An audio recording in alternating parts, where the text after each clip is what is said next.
Alerte coronavirus. Attention, attention, le coronavirus se transmet très facilement et fait des ravages. Pour l'éviter, le port du masque de protection est obligatoire en tout lieu. Dans l'administration publique ou privée, dans les réunions, les rencontres, dans les marchés, les magasins, les boutiques et lors des déplacements, le port du masque est obligatoire. Même dans les lieux privés, dès lors que l'on n'est pas seul, le masque doit être le fidèle compagnon. Mais attention, le port de masque de protection ne dispense nullement d'appliquer les autres mesures de prévention, notamment le lavage des mains à l'eau et au savon et l'observance de la distance de sécurité sanitaire d'au moins 1 mètre entre personnes. Enfin, s'abstenir de porter des gants en vue du lavage régulier des mains à l'eau et au savon ou de l'application de gel hydroalcoolique. Pour tout savoir sur l'épidémie du coronavirus au Bénin, rendez-vous sur le site web www.gouv.bj/coronavirus. Ceci est un message du gouvernement de la République du Bénin. Bonsoir et bienvenue au journal des régions. Démarrage ce lundi 6 juillet 2020 au Bénin dans le strict respect des mesures barrières à la Covid-19 des épreuves écrites du CEP, le certificat d'études primaires 2020. Elles ont été lancées dans les centres de composition de Baningbe pour le compte du plateau et Onsa pour l'OME. Brice Hungbo, Guillaume Avienou. Centre de composition du CEP, le certificat d'études primaires 2020 du complexe scolaire de Baningbe-Nago dans la commune d'Ifany. Le centre, l'un des 40 du plateau, accueille 365 candidats des deux sexes sur les 10 809 inscrits pour l'examen dans la région. Les compositions se déroulent en pleine saison pluvieuse et dans le contexte de la pandémie de la Covid-19. Le gouvernement a envoyé des gels de main. Il a envoyé également, on nous a aidé à avoir des masques. Nous en avons même en réserve. Donc si éventuellement un enfant avait oublié son cache-nez, on pouvait lui en fournir. Il n'est pas question que les enfants sortent des classes pour aller chercher des cache-nez. Les enfants sont un par table et disposés en zigzag pour avoir au moins 1 mètre pour respecter la distanciation. Je demanderais aux acteurs, c'est-à-dire le chef centre, les surveillants et autres, vraiment de veiller à ce que ces gestes-là soient respectés par les enfants pendant les 2 ou 3 jours et qu'ils auront à passer ensemble avec eux pour garantir une bonne composition aux enfants. Et je souhaiterais aussi que les parents prennent les dispositions nécessaires pour que pendant les 3 jours qu'il y ait soleil, qu'il ait plu, que les enfants puissent répondre et pendant ces 3 jours. Au même moment, au centre de composition de l'école primaire publique de Ronsa, le préfet Joachim Apiti se livre au même exercice pour le compte du département de l'OME. Nous espérons que les enfants vont composer dans les bonnes conditions, puisque toutes les dispositions sanitaires et sécuritaires sont prises pour leur préserver la santé en ce temps de Covid et pour qu'ils travaillent dans de bonnes conditions, afin que notre département soit inscrit au premier rang pour cette année. Que nos candidats se concentrent sur les copies, qu'ils lisent correctement les différentes épreuves, dans la mesure où c'est ce qu'ils ont appris au cours de l'année qu'on aura à leur donner.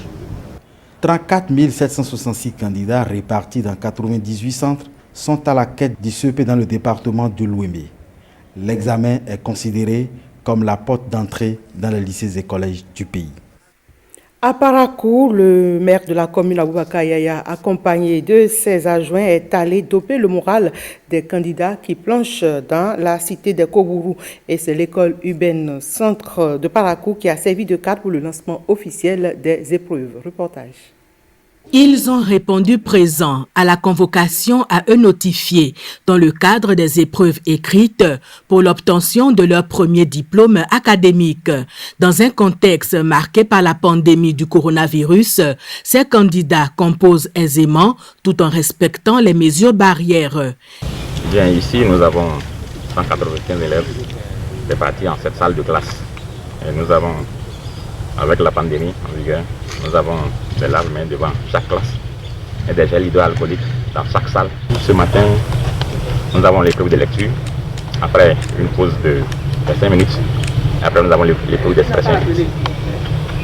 Vers 11h20, nous allons faire l'épreuve de EST, éducation et technologique. Et dans la soirée, nous avons l'épreuve de ES, éducation sociale.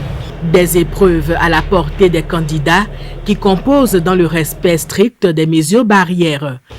Chaque enfant, avant d'entrer dans la salle, les surveillants sont là pour leur appliquer ce gel-là dans les mains.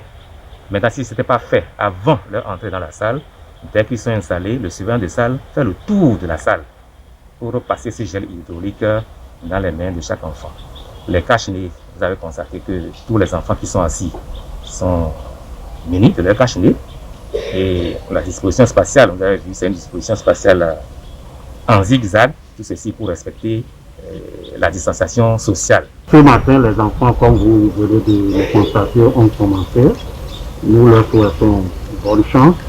Certes, c'est une année particulière avec la pandémie du coronavirus qui sévit un peu partout dans le monde. Et par rapport à ça, je demande aux enfants de suivre les conseils que les responsables leur ont prodigués. Et je suis très content, très heureux de voir que les parents ont pris des dispositions. Ils sont au total 7 511 candidats répartis dans 23 centres de composition à Plancher dans la commune de Parakou. Et toujours à Parakou, on nous annonce que dans 3 mois, plusieurs modules de classe et quelques bureaux feront peu neuf. L'annonce a été faite à l'occasion d'une visite des autorités municipales de Parakou et il a été procédé à la remise d'une série de sites d'infrastructures à réfectionner aux entreprises sélectionnées pour la cause. Et en marge de cette sortie, le maire Aboubakar Yaya a rencontré les têtes couronnées de Parakou pour échanger au sujet de la crise qui, depuis longtemps, secoue la royauté dans la cité des Kobourou. Fimé Bassao. C'est un désastre qu'a pu constater l'équipe municipale à l'ex-service des archives, tout comme dans les locaux qui abritaient la brigade anticriminelle. Des bâtiments et des matériels exposés aux intempéries à cause de leur inexploitation. Même certains bâtiments des établissements d'enseignement primaire n'échappent pas à la règle. Cette remise de sites aux entreprises sélectionnées vient redorer le blason. Coût global, plus de 57 millions de francs CFA. Les entreprises ont 3 mois pour livrer les travaux. Nous avons un message clair que la population nous a adressé. Il est hors de question qu'on faillisse. Et nous n'allons pas tolérer des failles dans l'exécution des travaux. Parce que nous devons accomplir notre mission. Et notre mission, c'est de bien faire les travaux. Nous sommes ouverts à continuer avec ces entrepreneurs. Mais il faut qu'ils comprennent que c'est notre premier essai. Nous venons d'arriver. Et c'est à travers ces travaux-là que nous allons les noter. Donc nos portes sont largement ouvertes. Rendez-vous dans 3 mois. Et nous n'allons pas accepter des éléphants blancs. L'après-midi a été marqué par une rencontre de réconciliation entre les têtes couronnées sur initiative du maire Aboubakar Yaya. Des mots de reconnaissance à son endroit pour avoir tenté cette médiation qui vient mettre fin à plusieurs années de crise au sein de la royauté à Parakou. C'est une grande joie de voir en face de nous tant de têtes couronnées, ce qui témoigne de l'intérêt que vous portez à vos enfants. Je ne voudrais pas me retrouver à la place du roi de Bégourou. Il a dit qu'il est le père de ces rois qui ne s'entendent pas aujourd'hui à Parakou. Dès qu'une équipe va le voir, la seconde équipe se plaint. Papa, par la grâce de Dieu, vos peines seront atténuées, pour ne pas dire réglées une fois de bon. Dans les tout prochains jours, il est projeté une fête pour marquer cette réconciliation. Alerte coronavirus. Attention, attention, le coronavirus se transmet très facilement et fait des ravages. Pour l'éviter, le port du masque de protection est obligatoire en tout lieu. Dans l'administration publique ou privée, dans les réunions, les rencontres, dans les marchés, les magasins, les boutiques et lors des déplacements, le port du masque est obligatoire. Même dans les lieux privés, dès lors que l'on n'est pas seul, le masque doit être le fidèle compagnon. Mais attention, le port de masque de protection ne dispense nullement d'appliquer les autres mesures de prévention, notamment le lavage des mains à l'eau et au savon et l'observance de la distance de sécurité sanitaire d'au moins 1 mètre entre personnes. Enfin, s'abstenir de porter des gants en vue du lavage régulier des mains à l'eau et au savon ou de l'application de gel hydroalcoolique. Pour tout savoir sur l'épidémie du coronavirus au Bénin, rendez-vous sur le site web www.gouv.bj/coronavirus. Ceci est un message du gouvernement de la République du Bénin. La suite de l'actualité, c'est à 20h avec Ariane Da Silva et vous pouvez revoir ce 19h sur le site web de l'ORTB, www.ortb.bj. Merci à chacun et à tous.